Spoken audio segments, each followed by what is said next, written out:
Hello tout le monde, on a publié un nouveau témoignage sur notre site sur le programme contre la fibromyalgie. Donc c'est un témoignage qui a été rédigé par Alice. Donc vous pouvez voir l'original, là j'ai partagé mon écran.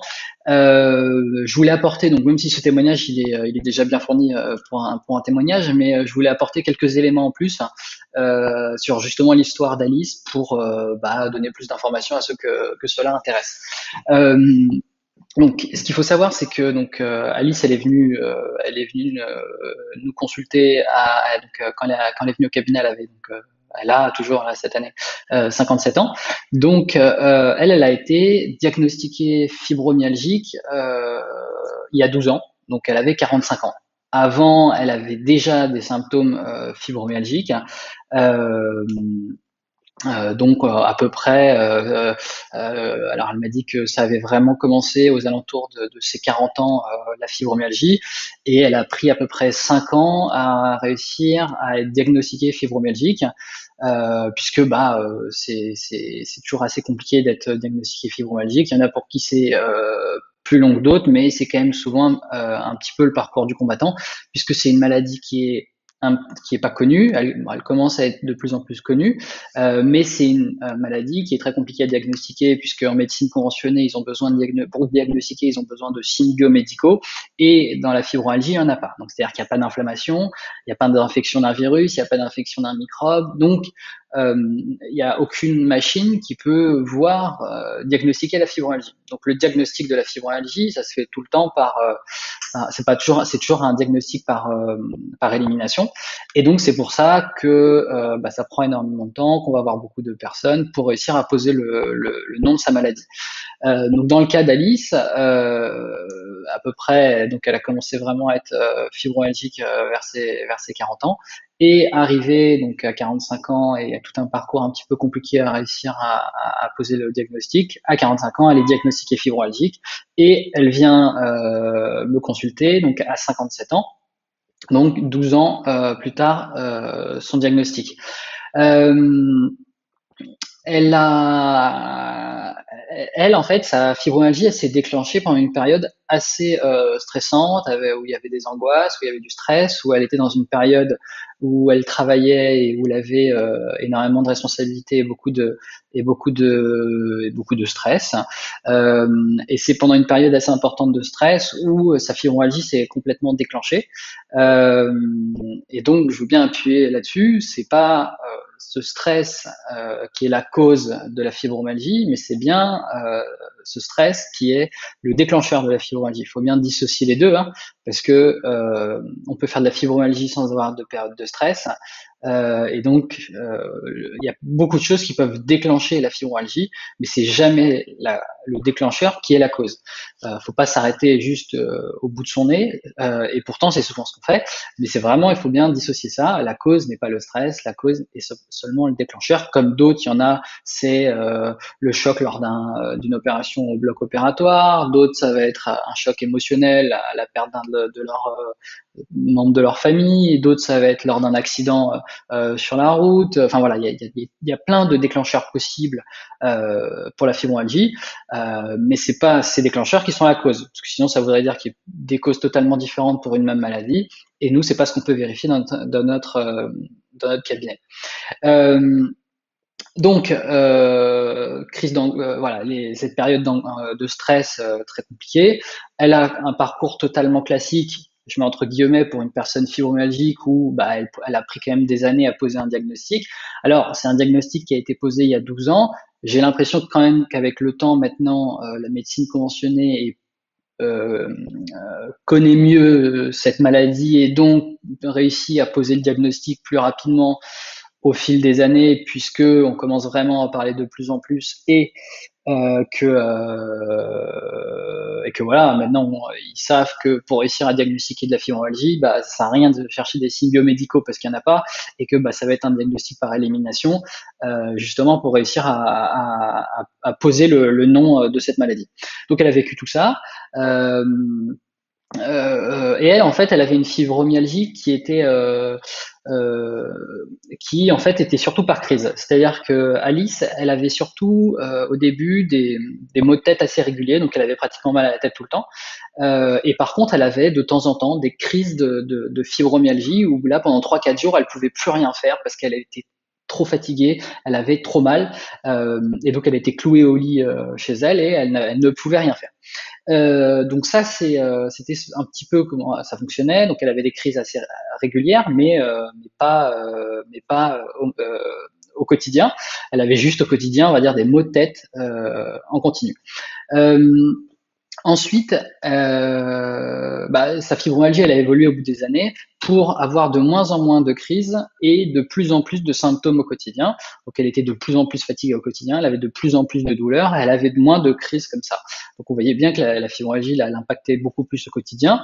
Donc, elle a essayé énormément de choses, hein, comme toutes les personnes fibromyalgiques, elle a essayé énormément de choses.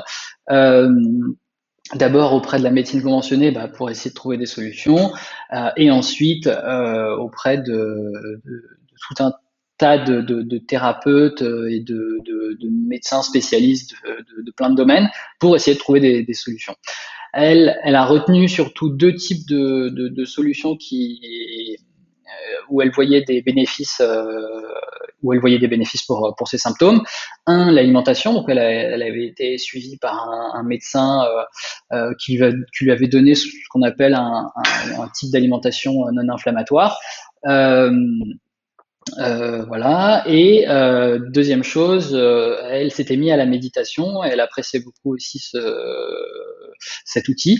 Et donc l'alimentation et la méditation lui permettaient de soulager un petit peu ses symptômes. Et donc elle essayait de stabiliser sa situation grâce à ces deux outils. Ce qu'elle faisait aussi, c'est elle allait voir un ostéopathe tous les mois, puisqu'elle avait vraiment des problèmes au niveau de la tête bah, énormes au quotidien. Et donc, aller voir son ostéopathe tous les mois lui permettait un petit peu de soulager pendant quelques jours sa douleur. Euh, voilà, donc elle est venue me consulter parce qu'elle avait déjà tout fait, que ça faisait des années qu'elle souffrait, qu'elle souhaiterait réussir à s'en sortir. Euh, Alice, elle est arrivée dans l'état d'esprit un petit peu classique de toutes les personnes qui viennent dans mon cabinet, qui est que je ne suis, enfin, j'ai besoin qu'on vérifie ensemble ce que vous dites parce que ça paraît complètement hallucinant, même si ça paraît assez rationnel que les maladies elles tombent pas du ciel, qu'il y ait une cause à ces maladies, ça paraît hallucinant de pouvoir se débarrasser d'une maladie comme la fibromyalgie, puisque tout le monde dit que c'est une maladie, on peut pas s'en sortir. Et donc, Alice est arrivée complètement dans cet état d'esprit où elle se disait, au mieux ça marche et là j'ai complètement changé ma vie.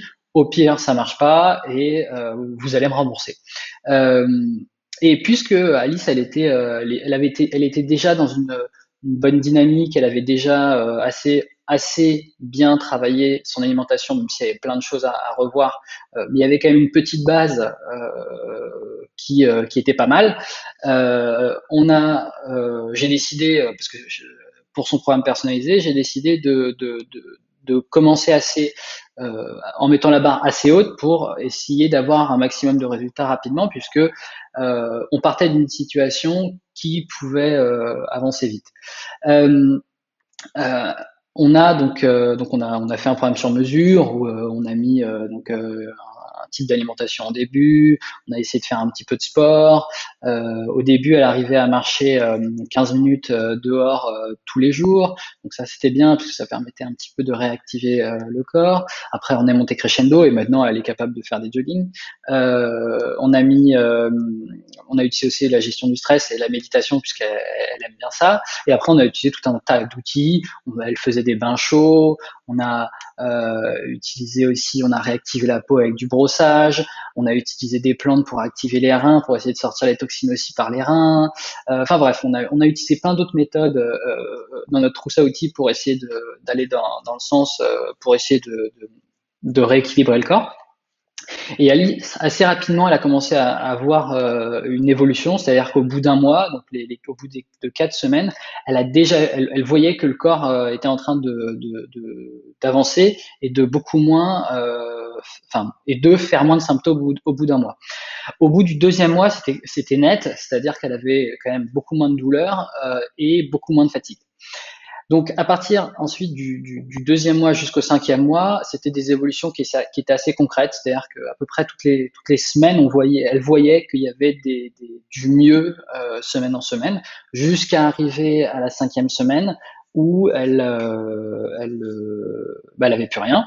Euh, et donc, au bout de la cinquième mois, donc on a fait notre dernier rendez-vous pour le programme. Ce rendez-vous, il sert à dire si oui ou non on est arrivé à l'objectif. Bon, de toute façon, on était bien sûr arrivé à l'objectif avec Alice, puisqu'on a pu le voir pendant tout ce suivi, on